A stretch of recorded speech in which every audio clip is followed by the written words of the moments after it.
Halo semuanya, hari ini kita bakal ngebongkar salah satu mitos paling legendaris di dunia binatang. Kenapa sih kucing itu katanya punya 9 nyawa? Emangnya mereka karakter game apa gimana? Kalian pernah nggak sih lihat kucing jatuh dari tempat yang lumayan tinggi gitu?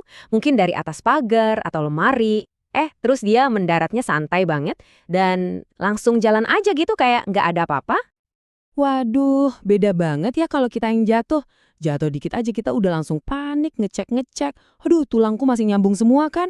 Nah, kalau kucing, dia palingan cuma bangun, jilat-jilat kaki bentar, terus kayak ngasih tatapan yang bilang, tenang, barusan itu cuma akting kok. Nah, dari situlah mitos ini mulai muncul.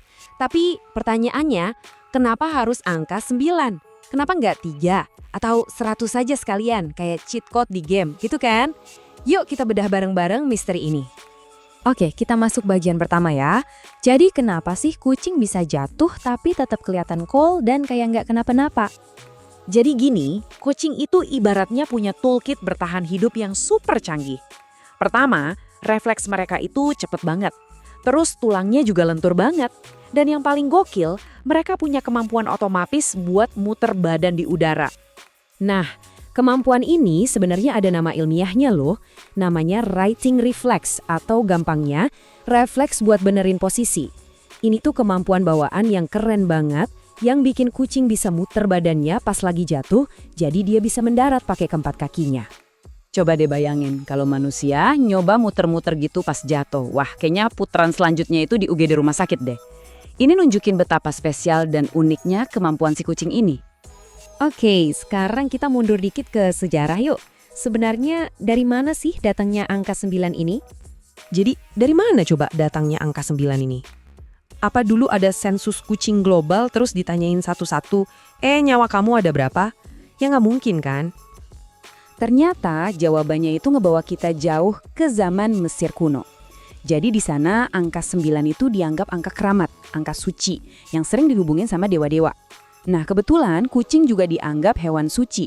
Jadi orang-orang zaman dulu mikirnya simpel aja. Kucing kan spesial, dewa-dewa juga spesial pakai angka 9.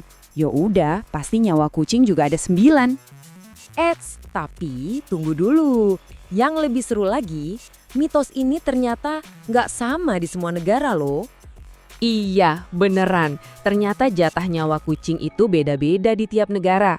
Kalau di Inggris sama di Indonesia, kita kan bilangnya 9 nyawa. Tapi coba tebak, di Spanyol sama Jerman katanya cuma 7. Di Turki malah lebih dikit lagi, cuma 6. Ini artinya apa coba? Kayaknya kucing-kucing internasional ini punya kuota nyawa yang beda-beda.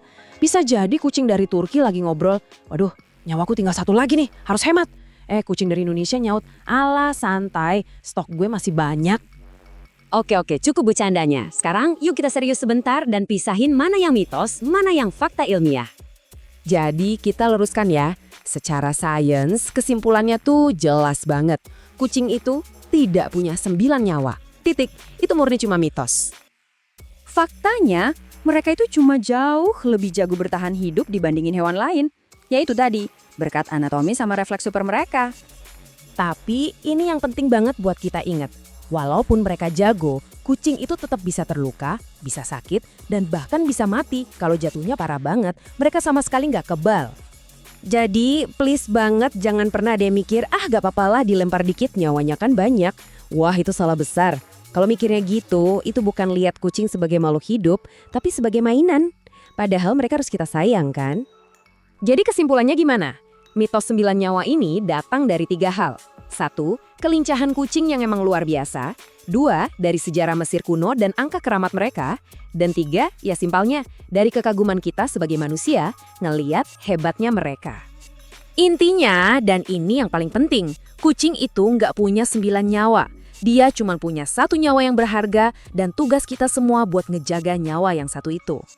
Nah, sebagai penutup, sekarang gantian aku yang nanya ke kalian.